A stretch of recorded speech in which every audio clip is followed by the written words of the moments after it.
দরবারে দরবারে বদনাম করার জন্য যায়েন না, দরবার থেকে কিছু রহমত হাসিল করার জন্য যায়েন। কথা বলেন ঠিক না বেঠিক?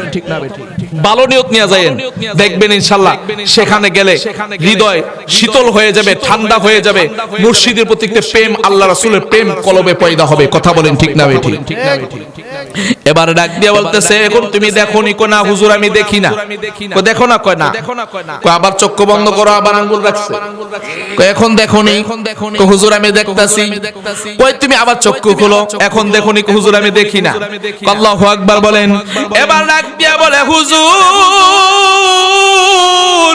চক্ষুটা বন্ধ করলে দজলা নদীর মধ্যে নৌকা দেখি, কিন্তু চক্ষুটা খুললে আমি নৌকা দেখি না।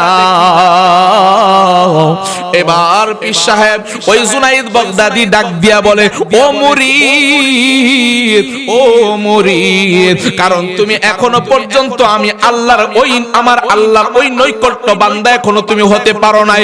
তুমি মাত্র ক্লাস প্লেতে তুমি ভর্তি হইছো, আমার কাছে মাত্র তুমি মুরিদ হইছো।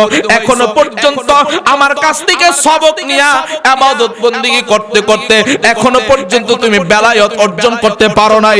এই কারণে আমার আল্লাহ ওই দাসলা নদীর মধ্যে তুমি বাতিনি নৌকা দেখতে পারো না। জোরে কন্না আল্লাহু আকবার। হুজুর এবার তাহলে আমরা কি করব? কই আসো আমরা নদী পার হব। জোরে কন্না আল্লাহু আকবার। কই হুজুর আমি কি করব, কেমনে পার হব? আপনি তো নৌকা দেখেন, আমি তো দেখি না। আল্লাহু আকবার বলেন। কই আপনি তো নৌকা দেখতেছেন, আমি নৌকা দেখতেছি না, এখন আমি কিভাবে পার হব?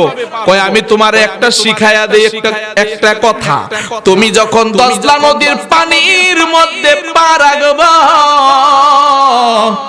তখন তুমি বলবা ইয়া জুনাইদ।